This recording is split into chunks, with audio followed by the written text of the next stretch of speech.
Welcome to the Slop Temple. We pray this video helps. You already have access and OneDrive running. Now start by adding the shared folder to your OneDrive account online. Sign into the correct Microsoft account, find the shared folder in OneDrive Web, and choose Add to My OneDrive so it appears in your own file tree. Once done, allow a few seconds for Microsoft to register the change. Make sure OneDrive Sync Client is running on your PC so the next steps can detect the newly added folder automatically. Next, focus on syncing and mapping the folder into File Explorer. Open the OneDrive client from the system tray and confirm syncing is active. You should see the shared folder inside OneDrive, your name in File Explorer. If the folder shows but is cloud-only, right-click and select Always Keep on this device to download it for offline access.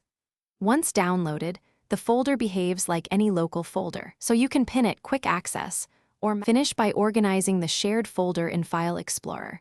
Pin to Quick Access or map as a network drive for one-click access. If the folder doesn't appear, stop the OneDrive client, sign out and sign back in, and re-add the folder from OneDrive Web. This often forces a refresh. If problems persist, verify you have proper sharing permissions and check corporate admin policies blocking sync. A single troubleshooting tip.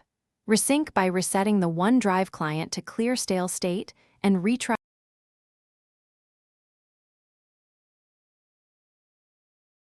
Thanks for watching. Consider subscribing if we helped you.